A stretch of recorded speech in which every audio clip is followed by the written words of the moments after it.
Part 3 of the C10 build. We're going to pick up right where we left off, and we're finally going to make some noise. Now I'm moving on to the drive shaft. I just broke these two shafts apart here. A two-piece shaft with a carrier bearing. But I've deduced that I need to shorten the front shaft 2.5 inches. I used to pay a drive shaft shop to do these, but recently the prices are really getting out of hand on that stuff, so I've done a few now and had good luck. I'll show you how it's done.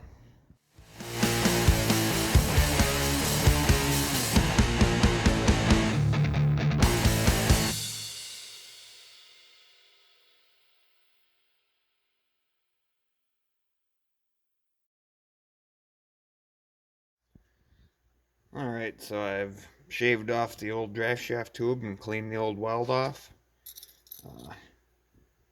They're pretty thin there.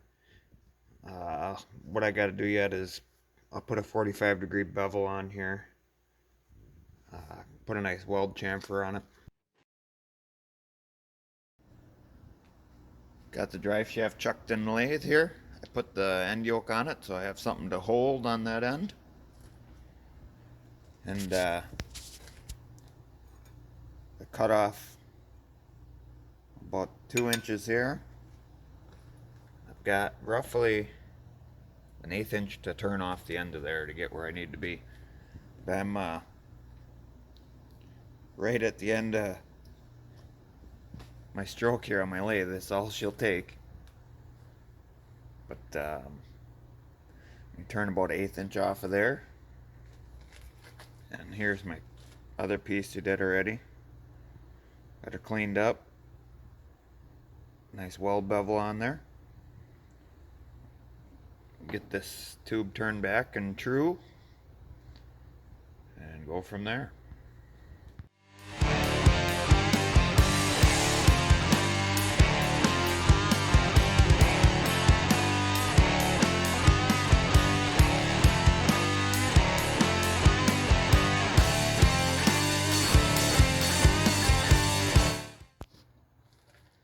Yeah, I got this thing running out pretty decent here.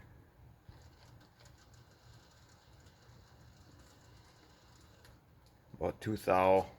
Besides for one spot where the weld is and the tube drops off, but that's to be expected. I've got my end yoke slit on here, just so I can get the joints phased back in. Do that with a level. Get it flat all the way across. We're ready to tack this baby up.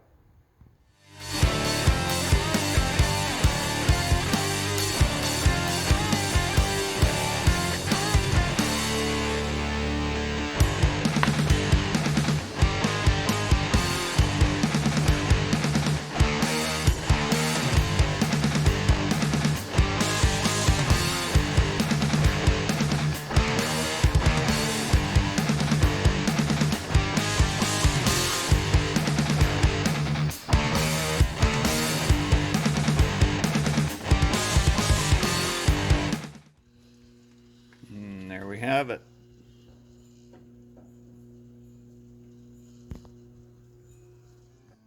I got the drive shaft knocked back together and slid in there.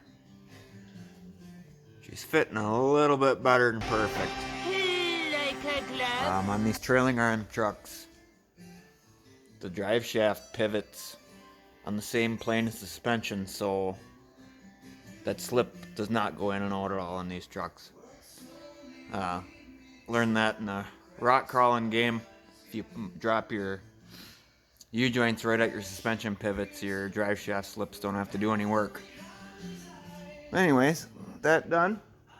And I dropped a pan on this thing to throw a filter at it and give her a little wellness check. One thing to note on these 480Es, I had no way of telling if this dipstick was even for this transmission. It just came with a pile of parts for the truck. It's really important to verify your dipstick, the reading on there. when it's the full mark should be on the same plane as the pan lip. So if you got any question about the dipstick or aftermarket dipsticks especially, you absolutely have to check that, or else you'll burn her up in no time. They're really sensitive with that. But this is a earlier than 97 trans because the cooler fittings are both right here. But in the pan, it's looking pretty good. The fluid color was good, and just a little bit of dust is nothing to worry about. So that's good news. Also got the new steering column in and got the shifter linkage hooked up. That took about a half a day of monkeying around to get with the travel in the shifter, or in the column shifter, and there's a slider adjustable here. This is a CPP kit that was supplied by the owner of the truck here. Worked out pretty good, aside from let's see here.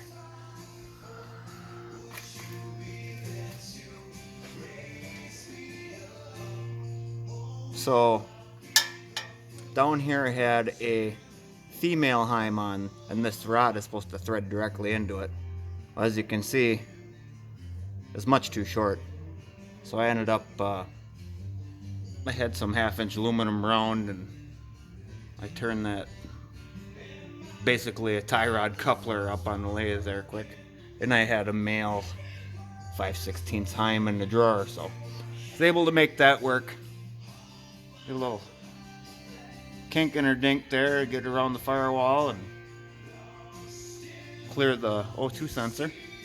But that's all looking pretty good. Another thing to note here, since I'm rambling on about transmissions, you pick up on a lot of crap when you rebuild them for 10 years, but the detents on the column need to match up perfectly with the detents in the tranny. This is especially true with like a B&M floor shifter.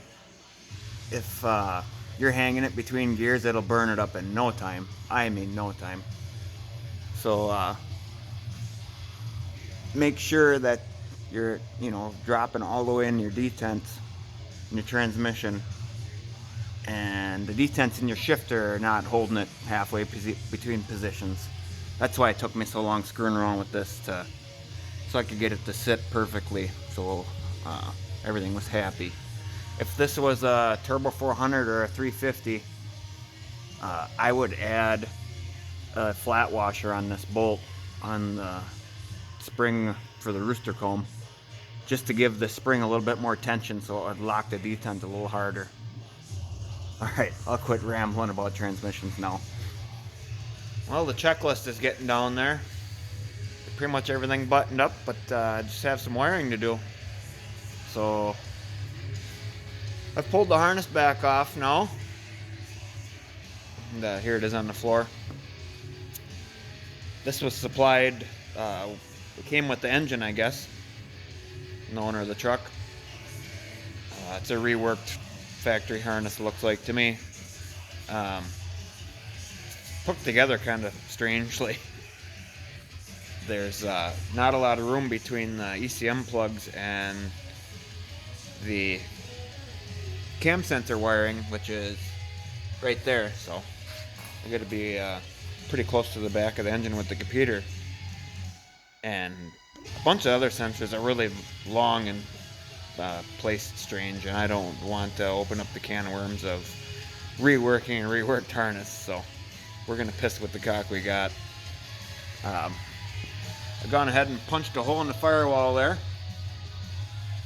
I did that from the inside with a hole saw, and the ECM's gonna go kind of up in back behind the glove box there. So I gotta drag the entire harness inside the truck and feed it out through that hole, because the ECM plugs and the fuse box won't fit through going the other way. Well, we're getting things done inside the truck here. Got the ECM shoved up behind the dash there on top of the heater box. I still need to build a bracket for that. Fuse box is down there where a person can get at it. And just got the old Intellitronix gauge cluster wired in. That little fellow there. I used shrouded spade terminals, so a person can pull it back out if he wants, so it's not hardwired in. There's no connector on the back of this. But check this out. Fancy. Pretty straightforward install. I found some really good wiring diagrams. I'll post a link up for these. The main thing with this is, let's see where we at here. That's the engine. There we go. This is the chassis diagram. That connector view right there is the plug that goes to the original dash cluster. It's tough to find good wiring diagrams, and even tougher to find ones that are color coded. But I clipped out, I taped this up in here. There's a couple wires that don't get used, but I trimmed out what I needed and got her hooked up here. I have a pull-up resistor from switched power to the tack wire there. That's what's in that piece of shrink tube. That's included in their, let's see here. This is their additional parts package here. It's LS swap adapter kit. It's just a metric adapter for the coolant sensor and that pull-up resistor for the tack. So yeah, I've loaded a base tune in this thing. I haven't done any tuning on it. I'm not gonna lie to you and act like this is the first start, but I had an issue with this harness. The intake air temp wires were shorted to one another. So it was pegging the IAT sensor. Let's see how she runs with the sensor straightened out here.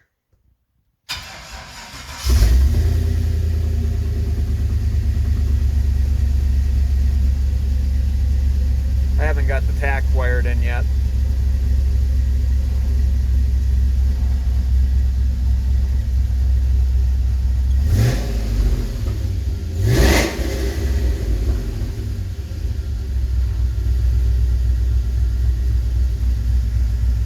Not too bad for just a base file loaded in and speed density.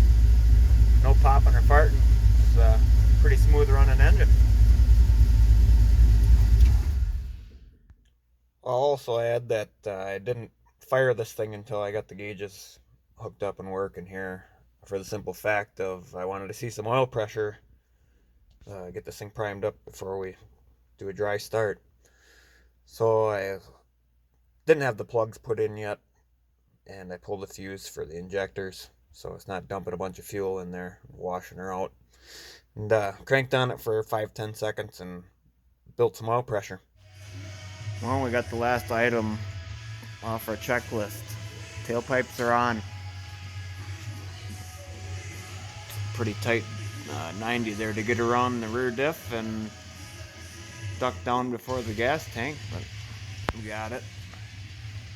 I never did really show that long wiring is looped up and tied up above the tranny there. The tranny plug came clear back to the trailing arm cross member here. Maybe it's for so you can put a 4L80 in the back of your C5 vet. Anyway, tranny lines. That turned out pretty good.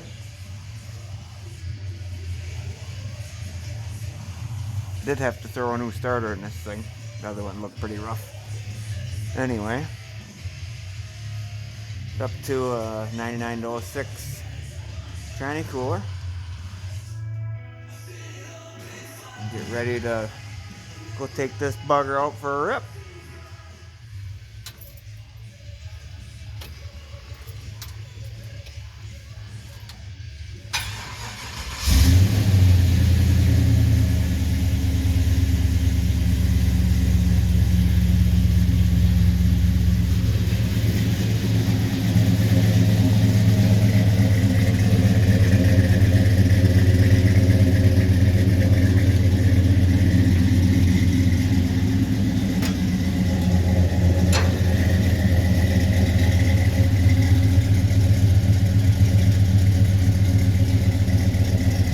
Yeah, buddy.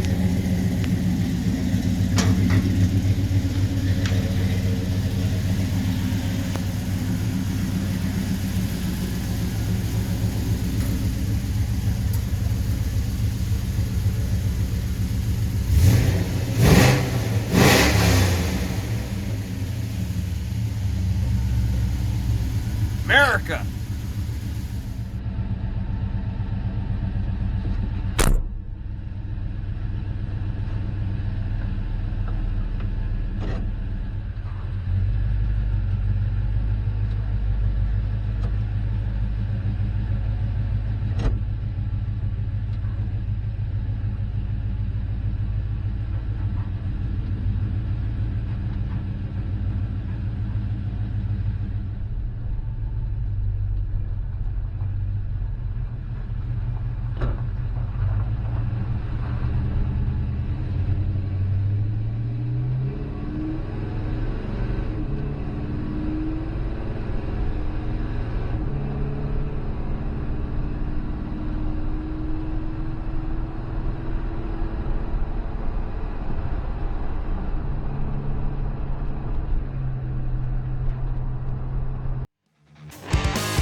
Just sitting on the side of the road, slashing a calibration in. I think he's looking pretty good so far. This little girl's pretty spicy. You're on the sunlight where you can see something here.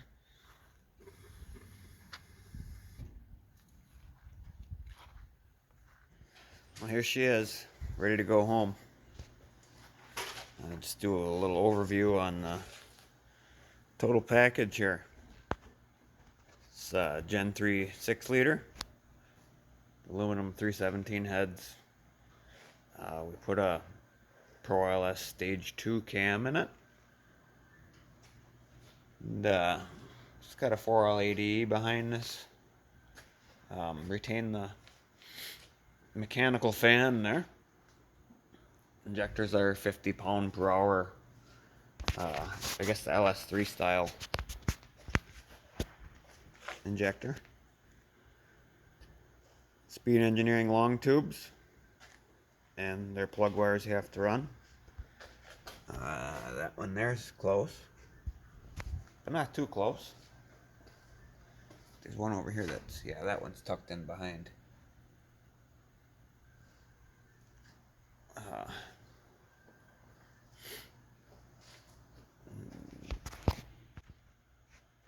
The motor mounts, the plates are, I don't know, LSX Innovations, I think.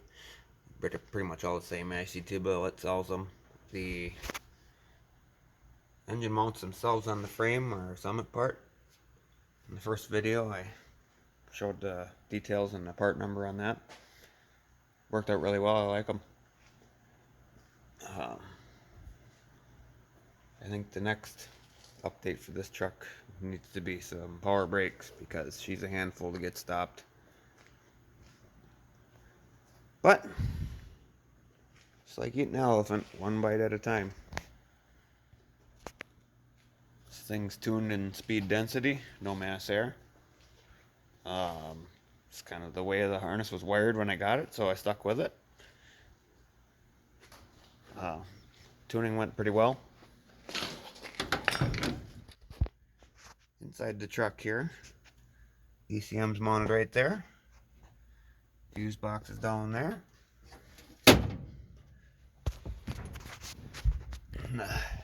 Icing on the cake here, those Intellitronix gauges, they do look nice.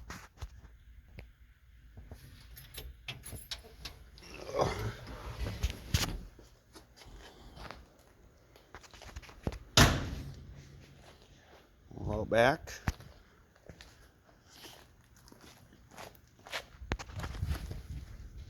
Here's a view of that tank.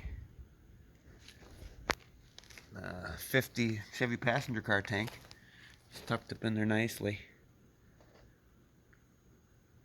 And I redid the tailpipes here.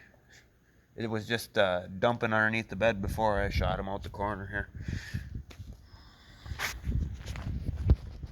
Just pieced them together with what I had laying around. Yeah. The tank fitment is awesome.